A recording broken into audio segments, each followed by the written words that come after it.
brother, and I used to teach at a school in New York, and he was one of my students. And now he's just traveling everywhere and is a fantastic musician. Let's welcome Miles Lennox.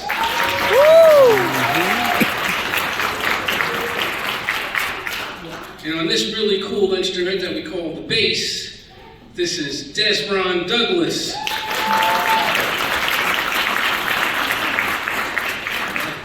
And on this very cool instrument over here that we call the drum set, this is Terrion Gully. And who knows what this instrument is called over here?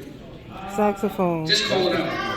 Saxophone. The saxophone, but there are different types of saxophones. You know what kind of saxophone? Is this a soprano saxophone or an alto saxophone? Alto. That's right, this is called the alto saxophone, and this is Casey Benjamin on the alto.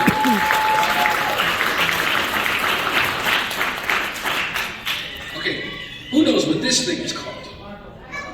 What do you think? He said it's a harmonica. It's like a harmonica, very, very close. What do you think? It's like a xylophone. This is like a big brother of the xylophone. The xylophone's a little bit smaller, and this is a little bit bigger and a little bit cooler. Let's see who else. Who else? All right, right here. He said it's a marimba. It's so close. This is the little brother of the marimba. You know what's really funny is all the instruments that you're naming, like the xylophone and the marimba, those are instruments that were made in other countries. The marimba comes from Costa Rica, and originally there's this instrument called the balafon that comes from various locations in Africa that are the foundation of an instrument like this. This instrument is actually one of the only instruments made in America. The banjo was made in America, the drum set was made in America, and this crazy thing was also made in America. What do you think it is? This is called a vibraphone. Let me hear you say it, vibraphone. Vibraphone. That's what I'm talking about. So I'm going to show you a little bit about how this instrument works. And since we just played Ellison's song, why don't you go up and help us, Ellison?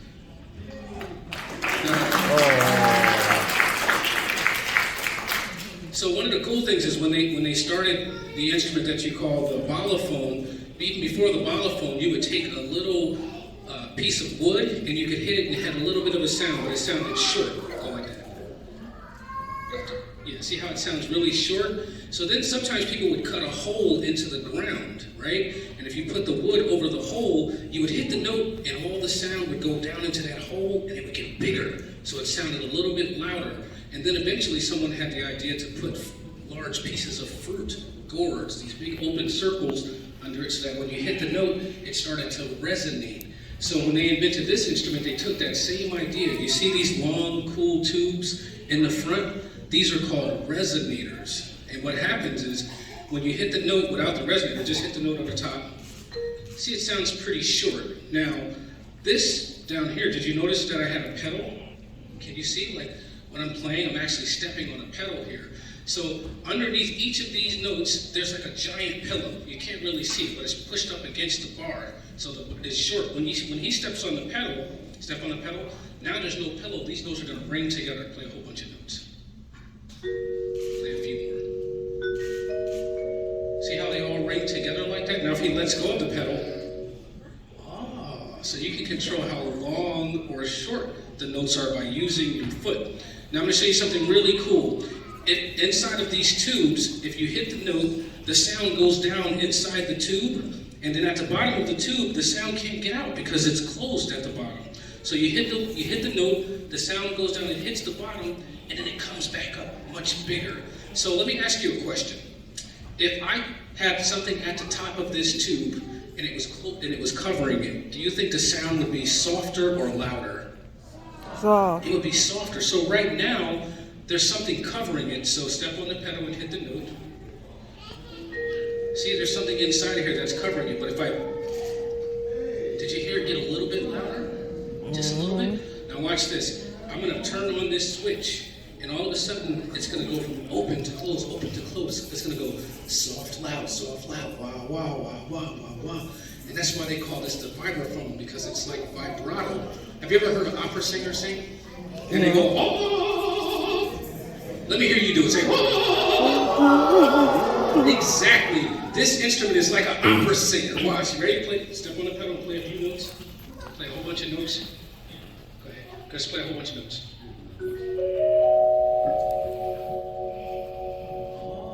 You see when I turned it on, it started to go.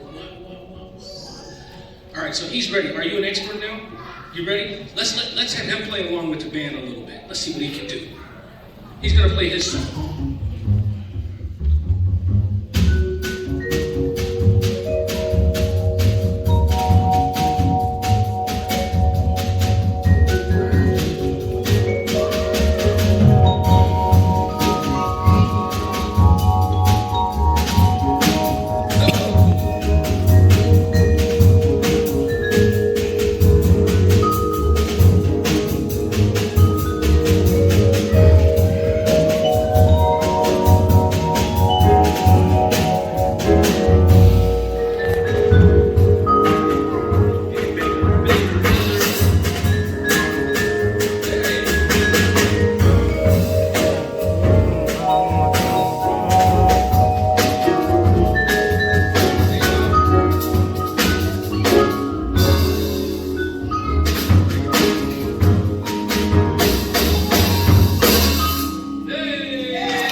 Good job. He's there. Okay, we'll give her like a C major or something.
Okay, so all these instruments are cool, but actually, when you think about a band and the way that we work together, there's one instrument that really holds everything all together. Out of all these 5 instruments up here, how many people think the piano holds everything all together? All right, if you think it's the piano, call out piano. Yeah. Okay, a few people. How many people think it's the saxophone? No love. No love. How many people think it's the vibraphone? No love. No love. How many people think it's the drums? I think it's the drums. How many people think it's the bass? It's Newark, New Jersey. This is an educated audience. I love it. I love it. You are absolutely right. The bass is the instrument in jazz that sits right in the middle, and the bass, not only does it give us the rhythm because he's playing repeated notes over and over again sometimes. We call this walking the bass. So he holds the music steady if he does what we call walking the bass. Sounds like this.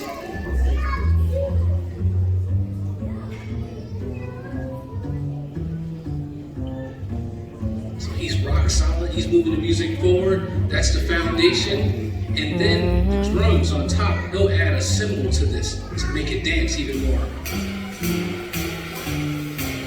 That's what we call a swing rhythm.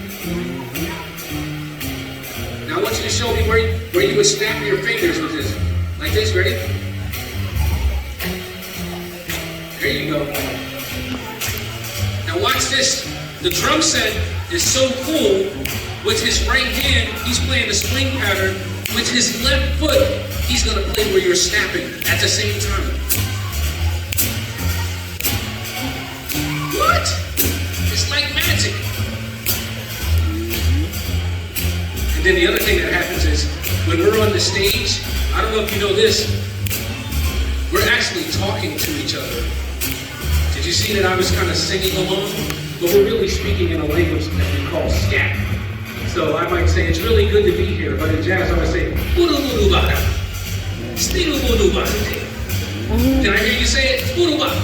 Buruba. Scoodu, wadu bear. Buruba, baby. Scoodu, wadu way. So I say, do, sa, da, day, da, day. So it's not enough for me to talk. Everyone else is talking also. The way that the drums might talk is he might talk with his snare drum. Watch. With his left hand. And then he's talking with his bass drum too. So the way we talk to each other in jazz is I might say something and then he might respond to me like this.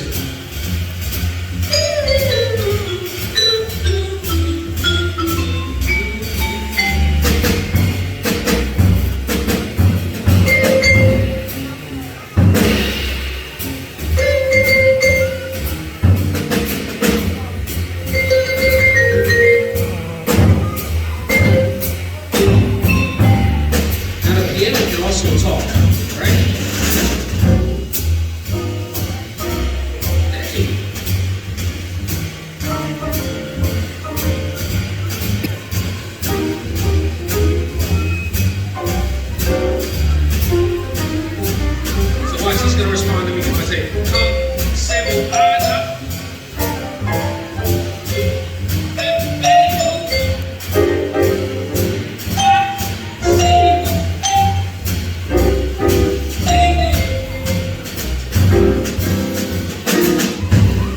Okay, so how many of you knew that there was a conversation going on in the music like that?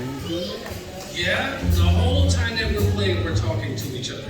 So we're going to continue, and we're going to play another song, and I want you to tell me if you can hear the conversation as we're playing the song. You're going to hear us talking to each other a little bit, okay? So this is a song that I wrote for both of my sons. It's on my last album. Their middle names are Chase and Kendall, so we call this song Chase and Kendall. And I think we're going to start with the bass, so you can really hear the bass in the center.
Oh.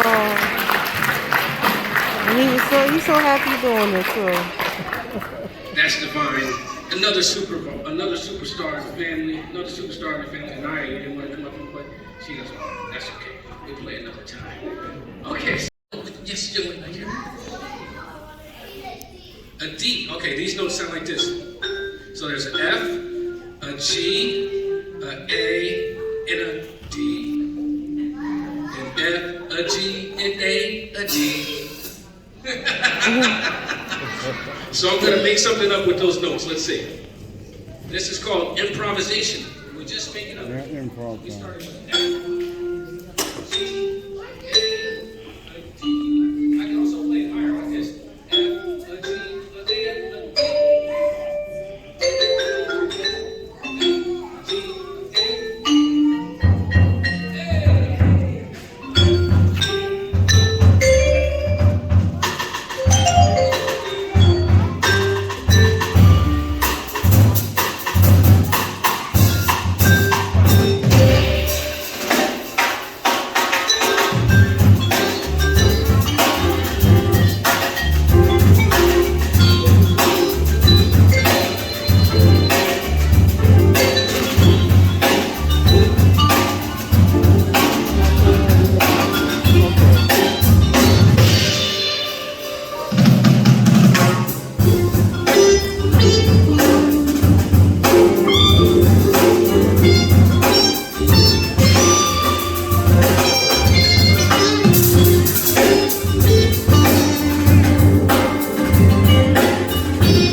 Thank you so much. That's Mr. Terrion Gully playing the drums. Mr. Desron Douglas playing the bass. Wonderful Miles Lennox playing the piano. And Casey Benjamin playing the saxophone. And this other really cool instrument that he played. You want to tell him what this is? This is like an electric saxophone. It's called an aerophone. And you can play all different sounds on it. So it's really cool. Aerophone.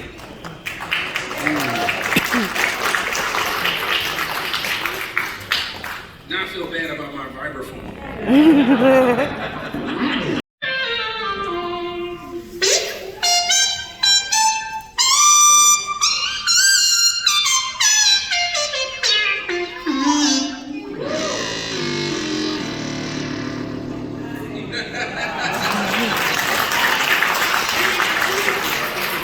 How long do I practice?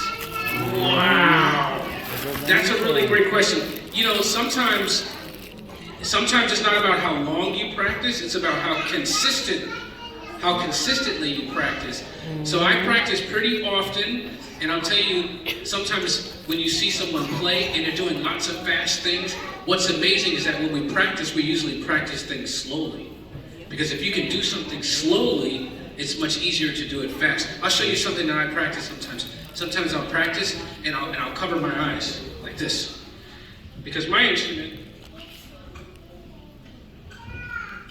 this is kind of crazy. If you see me play my instrument, I'm going really fast. I'm going like this.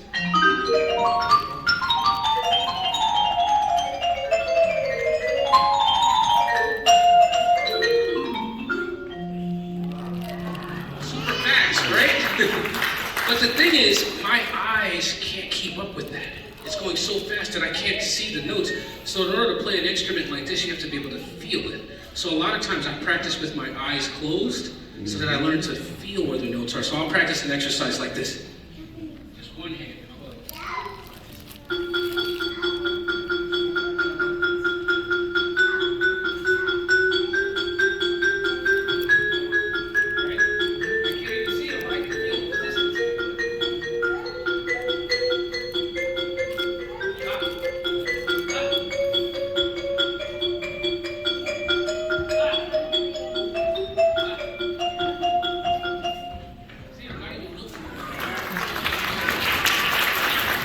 So practicing a little bit every day is really, really important.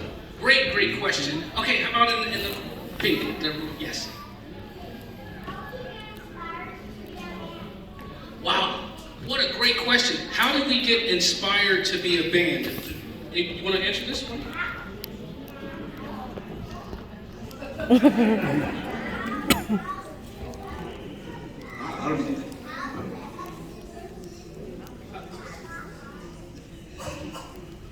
I'm not even sure how to answer this.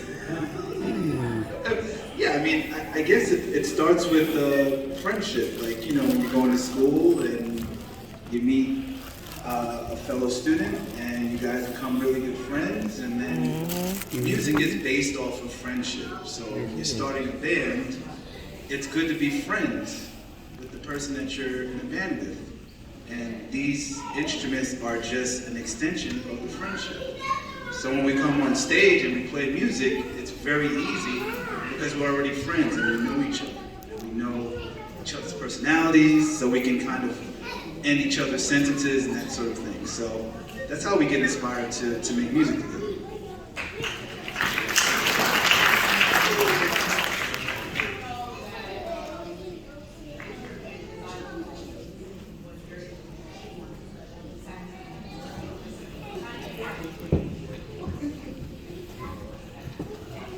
Great question. Her question was, how do we choose an instrument? How do we know which instrument is best for us? So I'll let a few of us answer this, but for me, when I was a little kid, I loved all the instruments. So I played the clarinet, I played the flute, I played the trombone, I played the string bass and orchestra, I played the bassoon. I played 24 instruments by the time I got to high school. So I just loved all the instruments. But the first time that I came to this instrument, I was in middle school. And right when I went to it, it just felt very natural for me. I was terrible at trumpet, but as soon as I touched this instrument, I think it's because I'm a little hyper. I like to jump around, I like to run, I like to dance. This instrument allows me to jump around and dance, so I felt very connected to it. How about you? For me, my mother said I came out beating on everything, so I just naturally transmuted from beating on pots and pans and anything that made a sound. And then I transitioned to the drums, so kind of like the drums chose me. I started playing piano when I was about 7 years old. I actually wanted to play the drums and the guitar. At that age, I wanted to bang out, I wanted to be loud, make some music, and rock out. But my dad actually recommended I learn piano for a year, which was, I was like, I don't really know how I feel about that, but okay, I'll try. You know, just do a year and I'll knock it out and hop on the drum set and make some noise and go crazy. But that never happened. Like Stephon, I only play one instrument. I can only do that, but this is kind of how it fell into my hands. Yeah.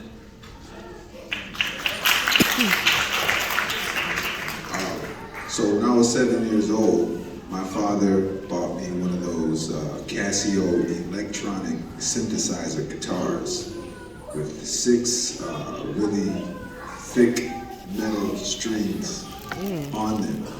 And 2 weeks later, he came by to see me again, and all the strings were popped. And he said, "You can't pop those. First of all, I spent a lot of money on them, but you can't pop those." He said, "You're gonna be a bass player." And I started playing bass in church, 8 years old. Well, I started playing the saxophone when I was 8 years old, and I was in elementary school like a lot of you. And in the beginning of the year, my music teacher, Ms. Smith, she said, "Who wants to play the saxophone?" And I was busy not paying attention to the teacher. I was goofing around with my friends, and you're going crazy. And I thought she said, "Who wants to play the drums?" So I said, "Hey." So I'm thinking she's coming to me with drumsticks. She came with a saxophone. And I said, "Miss Smith, I want to play the drums." "You weren't paying attention, so now you're going to play the saxophone." And I fell in love with the saxophone. I learned all of my major scales in 2 weeks. And I knew right there, this is what I'm going to do for the rest of my life.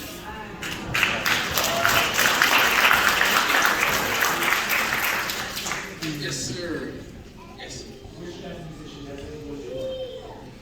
Oh, that's another great question. Which jazz musician has influenced my work? I think probably for me, it's a lot of different influences, but I think the greatest leader in the history of jazz is probably Miles Davis, because Miles Davis understood how to bring people together who thought in different ways and give them the creative freedom. And then the great Wayne Shorter also. Yes. Wayne Shorter, who is from Newark, New Jersey. Did you know that?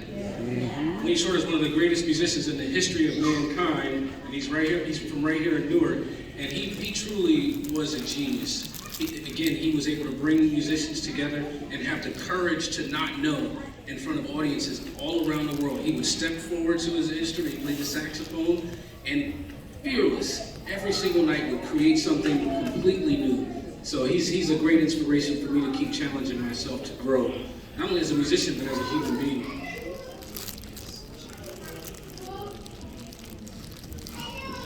Any other people that inspire you to besides Miles Davis? Yeah, a lot of people inspire me, so I'm very inspired. Another musician is Stevie Wonder, definitely one of my favorite musicians.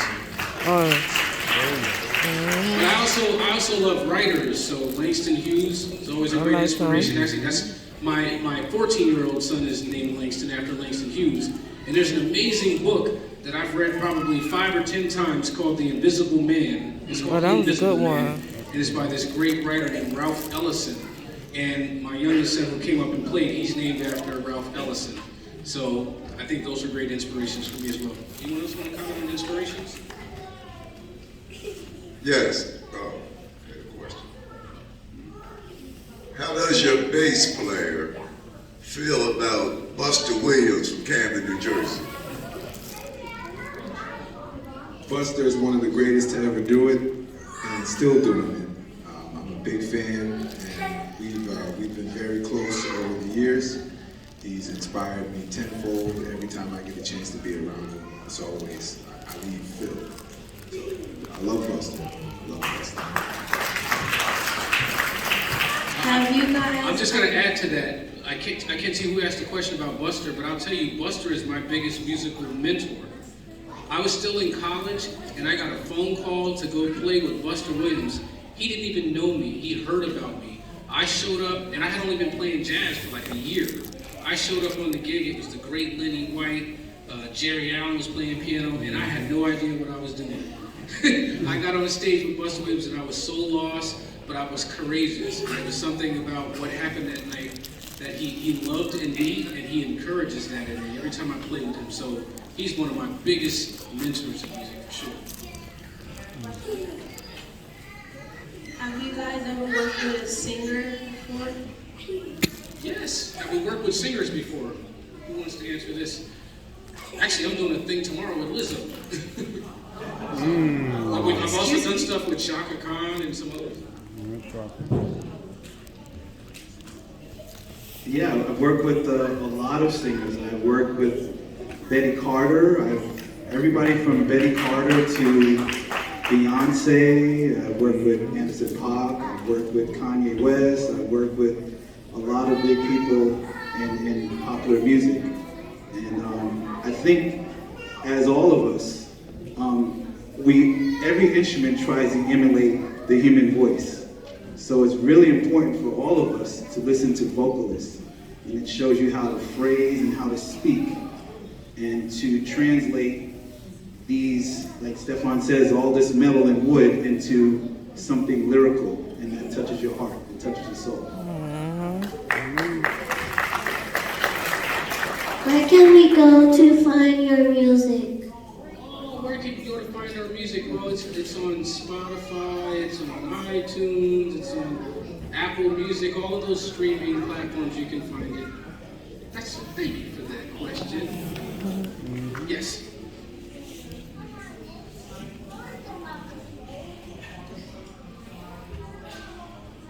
Has anyone played with Samara Joy? Yeah, we haven't played with her yet, but she's so brilliant, so gifted. Really excited for her.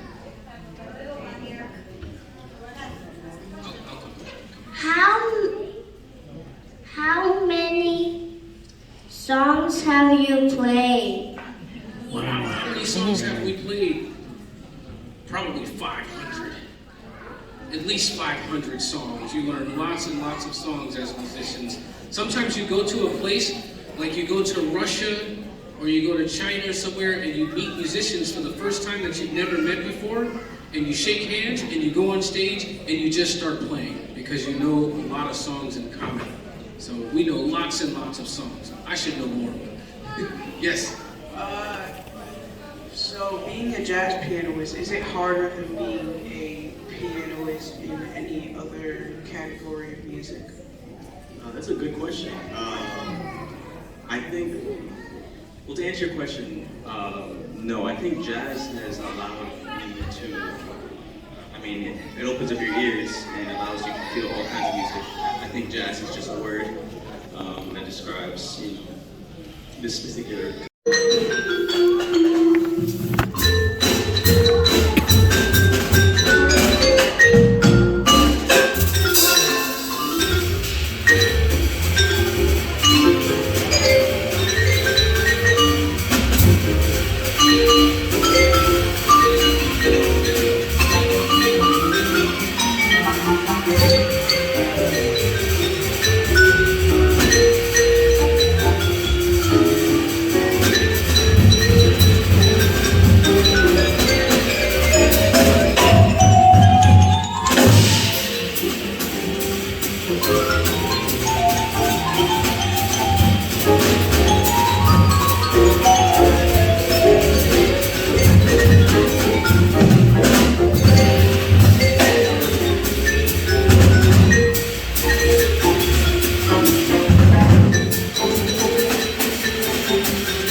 Beautiful. All right, give it up one more time for Stefan here.